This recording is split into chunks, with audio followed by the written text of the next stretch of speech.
पश्चिम बंगाल में 6 मई की देर शाम भाजपा नेता शुभेंदु अधिकारी के पीए चंद्रनाथ रथ की गोली मारकर हत्या कर दी गई। जानकारी के मुताबिक ये घटना उत्तर 24 परगना जिले के मध्यग्राम इलाके में हुई, जहां चंद्रनाथ को निशाना बनाते हुए 4 राउंड फायरिंग की गई। इस दौरान पीए की मौत हो गई। इसी बीच अस्पताल के बाहर बीजेपी नेताओं ने खूब बवाल किया। साथ ही इस घटना का आरोप ममता बनर्जी और अभिषेक बनर्जी पर लगाया। सुनिए बंगाल में बीजेपी नेताओं ने क्या कुछ कहा। तो हम लोग ये गुंडागर्दी बिल्कुल बर्दाश्त नहीं करेंगे। देखिए 2021 साल में चुनाव का बाद हमारा 300 कार्यकर्ता को कत्ल किए थे ये टीएमसी गुंडा लोग।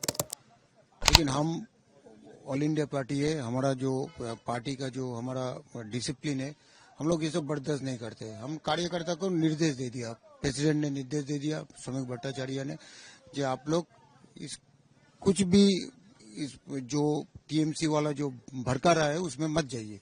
लेकिन कितना देर तक भाई साहब, कितना देर तक आप सबको रोकेंगे? मैं तो कार्यकर्ता को धन्यवाद कर रहा हूँ कि इतना बुरा स्थिति पश्चिम बंगाल का कर दिया है। देखिए वो सरकार से चला गया, एक के बाद एक बीजेपी कार्यकर्ता के ऊपर फिर भी ये लोग एक आज देखिए चंद्र को कैसे प्री प्लान मर्डर, ये प्री प्लान है, ये प्री प्लान मर्डर किया है। इसका हम लोग प्रशासन और पुलिस को कहा है ये अगर पताल में घुसे है तो इनको निकालिए। ये कोई गुंडागर्दी पश्चिम बंगाल में नहीं चलने वाला है। अभिषेक बनर्जी ने ये हत्या करवाई है, अभिषेक बनर्जी ने ये हत्या करवाई है और वो एक मैसेज देना चाहता है कि हम सरकार में भले न हो लेकिन हम तुम्हारे ऊपर भारी हैं। लेकिन वो मूर्ख है, वो हम लोग पर भारी नहीं, इसका जवाब मिलेगा। Police is investigating the matter. आप धैर्य रखिए। कार्यकर्ता को हमने बोला कि धैर्य रखिए और पुलिस पूरा व्यवस्था लेगी। डीजी साहब आए थे खुद और डीजी पुलिस ने जो बताया, इन्वेस्टिगेशन बहुत दूर तक गया है, किसी को बख्शा नहीं जाएगा। लीगली जो प्रोसीड्यूर है सबको कानून के दायरे में लाया जाएगा, एक भी नहीं बचा। आप अंदर गए थे, देखे क्या हुआ था, कितने गोलियां कितनी लगी थी दादा? अभी 5 गोलियां लगी ऐसे पता चला है। अभी पोस्टमार्टम होने दीजिए, उसके बाद स्पॉट डेट। रेजिस्टेंस बवानीपुर की जनता ने ममता बंदोपाध्याय को चुनाव लगाया, पूरा बनर्जी परिवार इसको बचा नहीं पाया और ये आशंका थी। हम लोग 4-5 लोग थे शुभेंदु अधिकारी के फ्रंट में साथ में। हम निश्चित तौर पर ये कह सकते हैं कि 4-5 लोग किसी पहले से एजेंट थे, मैं था, शुभेंदु अधिकारी जो खुद थे, बैक से चंद्रा था, सरकारी स्टाफ थे और हम लोग ऐसा आशंका था। मैं पिछले 3 दिनों से परसों रिजल्ट आने के बाद मैंने कई चैनल पे कहा भी है कि जो हम लोग कई जगह तोड़फोड़ की घटना की शंका हुई, चिखला इलाके में मिला, अलीपुर इलाके में मिला, पाकसेट इलाके में मिला, तो सारे तृणमूल के कार्यकर्ता उन्होंने अपने तृणमूल के कार्यालय से ममता बनर्जी को फोटो को फेंका, अभिषेक बनर्जी को फोटो को फेंका, खुद ही टीका चंदन लगाया, बीजेपी का पट्टा डाला और खुद ही वो बीजेपी ज्वाइन कर लिए। कब क्या किए हम लोग इस बात पर गहन चर्चा भी कर रहे थे। मैं श्रमिक भट्टाचार्य जी को भी बोला, लेटर ऑफ ऑफिसर को भी मैंने बताया कि यहाँ है। आज मुझसे पूछा गया कि क्या चल रहा है ऐसा। निश्चित तौर पर यह हत्या ममता बनर्जी और अभिषेक बनर्जी का एक बहुत बड़ा प्लान है। उन्होंने बड़ा अच्छा ही बोल रहे थे बच्चे जी, इसके पीछे कहीं न कहीं राजीव कुमार की बड़ी कॉन्स्पिरेसी लगती है। निश्चित तौर पर डीजीपी साहब, एडीजी लॉन्डर राजा राणे जी, अब 2 दिन के बाद हमारी सरकार बनने वाली है। ये मिनिस्टर का हत्या करके शुभेंदु अधिकारी को एक बड़ा मैसेज देने का काम किया गया है। लेकिन निश्चित तौर पर मैं इस बात को कह सकता हूँ कि काल में कितना भी बड़ा ताकतवर हो, बक्सा नहीं जाएगा। भारतीय जनता पार्टी सरकार को जो बंगाल में मैंडेट दिया है इस जंगल राज को खत्म करने के लिए, ममता बनर्जी को मालूम है कि आज 12 बजे रात के बाद उनके समय समाप्त हो गए हैं और कल वो बर्खास्त कर दी जाएंगे।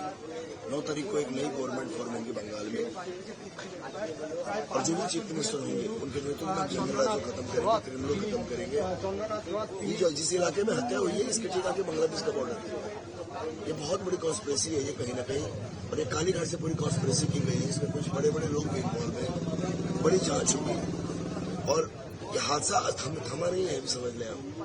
कुछ और भी भवानीपुर के लोगों के ऊपर में, क्योंकि ममता बनर्जी मानसिक रूप से कम्प्लीटली अपने आप को कोलैप्स कर चुके हैं। सोडियम पोटेशियम उनका कम हो चुका है, मानसिक रोगी हो गई है और वो किसी को भी कुछ भी कर सकती है। रिवेंज कर सकते बिल्कुल बिल्कुल रिवेंज कर सकते हैं, इसको कुछ भी कहा जा सकता है।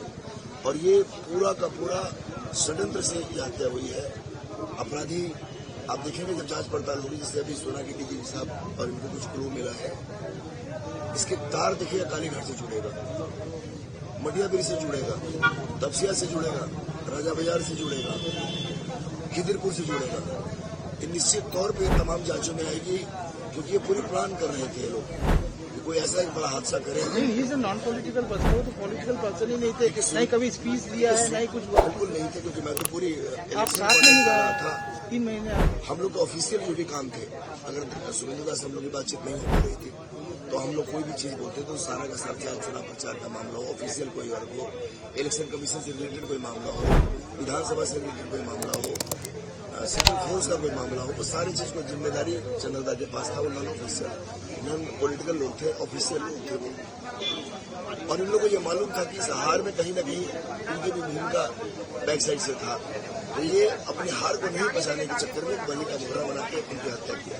क्या लग रहा है? मैं तो डीजीपी साहब से, अपोजिशन से, साथ साथ एडीजी लॉ एंड ऑर्डर साहब से यही कहूंगा कि इमीडिएटली बड़ी कमेटी बने, इसकी जांच पड़ताल हो, एरिया के तमाम सीसीटीवी जो फुटेज है उसको लिए जाए और अविलंब, क्योंकि और कुछ हादसा होगा, अभी 2 दिन टाइम है। ममता बनर्जी मानसिक रोगी है, रक्तपात कराएगी और अविलंब ममता बनर्जी और अभिषेक बनर्जी को अरेस्ट कर लेना चाहिए, अविलंब एकदम। कल इनको गवर्नर साहब बर्खास्त करे। अगर भारतीय जनता पार्टी के कार्यकर्ताओं का एक परीक्षा की घड़ी है, समीर भट्टाचार्य जी बोल रहे हैं कि किसी ढंग से हम लोग शांत होकर बैठे हैं, हम लोग केवल नजर रखे हैं कि ऐसा कुछ नहीं होता, क्योंकि बहुत बड़ा मैंडेट जनता ने दिया है।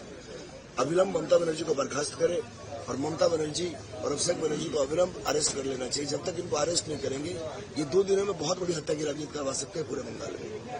ताज़ा खबरों के लिए लाइक, फॉलो और यूट्यूब पर सब्सक्राइब कर बेल आइकन दबाएं। साथ ही हर अपडेट के लिए विजिट करें स्वदेशलाइव.com।